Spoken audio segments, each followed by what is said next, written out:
கிறிஸ்துவுக்குள் பிரியமானவர்களே, எல்லோருக்கும் என் அன்பார்ந்த ஸ்தோத்திரம். கர்த்தருடைய வசனத்தை தியானித்து இந்நாளிலே கர்த்தர் நமக்கு கொடுக்கப்பட்டுள்ள வார்த்தை என்ன என்று பார்த்து நன்றி செலுத்திட்டு இந்நாள் முழுவதும் கர்த்தர் மகிமையாய் வல்லமையாய் என்னை நடத்துவார் என்ற விசுவாசத்தின் நம்பிக்கையோடு கடந்து வருவோம். வசனத்தை வாசித்து தியானிப்போம். நீ என் சமூகத்தில் செய்த உன் விண்ணப்பத்தையும் உன் வேண்டுதலையும் கேட்டேன். 1 ராஜாக்கள் 9ஆம் அதிகாரம் 3வது வசனத்திலே இப்படியாய் சொல்லியுள்ளது.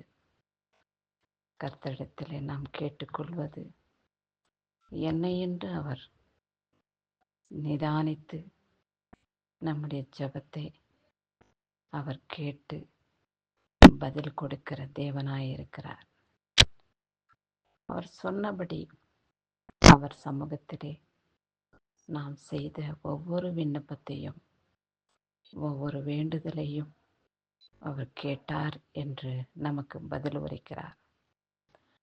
ஆண்டவர் நம் சத்தத்தை கேட்டால் போதும், அப்பொழுதே நம்முடைய துக்கம் நம்மளை விட்டு நீங்கிவிடும். நம் வியாதியில் விடுதலை பெறுவோம். கடன் பிரச்சனையில் தொல்லையிலிருந்து மீட்பு உண்டாகப்படும். சந்தோஷத்தோடும் சமாதானத்தோடும் நாம் கடந்து வருவோம்.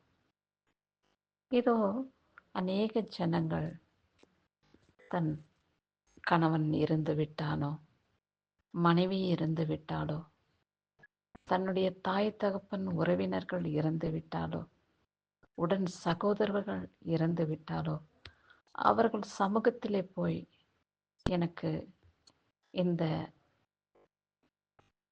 பிரச்சனையிலிருந்து, வியாதியிலிருந்து, துக்கத்திலிருந்து விடுதலை கொடும் என்று கேட்கிறார்கள்.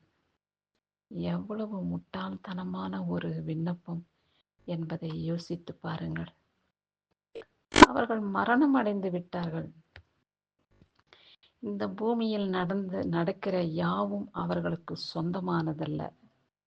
அவர்களுடைய ஆவி எங்கு இருக்கிறது என்று நாம் அறியோம்.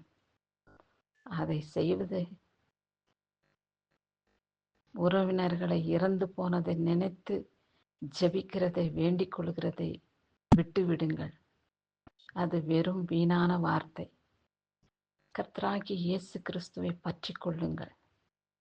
அப்பொழுது அவர் சமூகத்திலே நாம் கேட்டுக்கொண்ட ஜெபம், விண்ணப்பம் அவர் செயல்படுத்துவார்.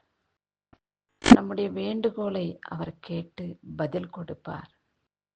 எல்லா விதமான காரியத்திலேயும் விடுதலை கொடுப்பார். சரீர பலவீனத்திலிருந்து எப்பேற்பட்ட வியாதியின் மரண சிக்கல்களில் நாம் வாழ்ந்தாலும் நம்முடைய குடும்பத்தினர் அப்படிப்பட்ட வியாதியை சந்திக்க கூடுமானால் எல்லாவற்றையும் அவர் விடுதலை செய்ய வல்லவராய் இருக்கிறார் என்ற நம்பிக்கையோடு அவரிடத்திலே நாம் வேண்டிக் கொள்வோம். நீ வேண்டிக் கொள்வதற்கும் ஜெபிப்பதற்கும் அதிகமாகவே நான் உனக்கு செய்வேன் என் மகனே, என் மகளே என்று சொல்லியிருக்கிறார். அவருடைய பாதத்தை பற்றி கொள்வோம். அவருடைய கைகளை விடாப்பிடியாய் நாம் பிடித்து கொள்வோம். அப்படி இருக்கும் பொழுது எந்த தீங்கும் துக்கமும் நம்மளை தொடாது என்பது தைரியம் நமக்கு வந்துவிடும்.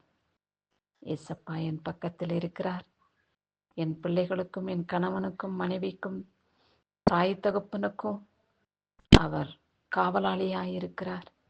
என் வீட்டை சுற்றிலும் ஆண்டவரே நீர் வேலையெடுத்து பாதுகாத்து கொள்ளும் என்று நீர் செய்யும் விண்ணப்பத்தை அவர் கேட்டு அப்படியாய் காவலாளியாயிருந்து உங்களை பாதுகாத்து நீண்ட ஆயுள் நாட்களை கொடுத்து உங்கள் இருதயத்தை சந்தோஷப்படுத்துவார். கிறிஸ்துவுக்கே மகிமை உண்டாகட்டும். ஆமேன்.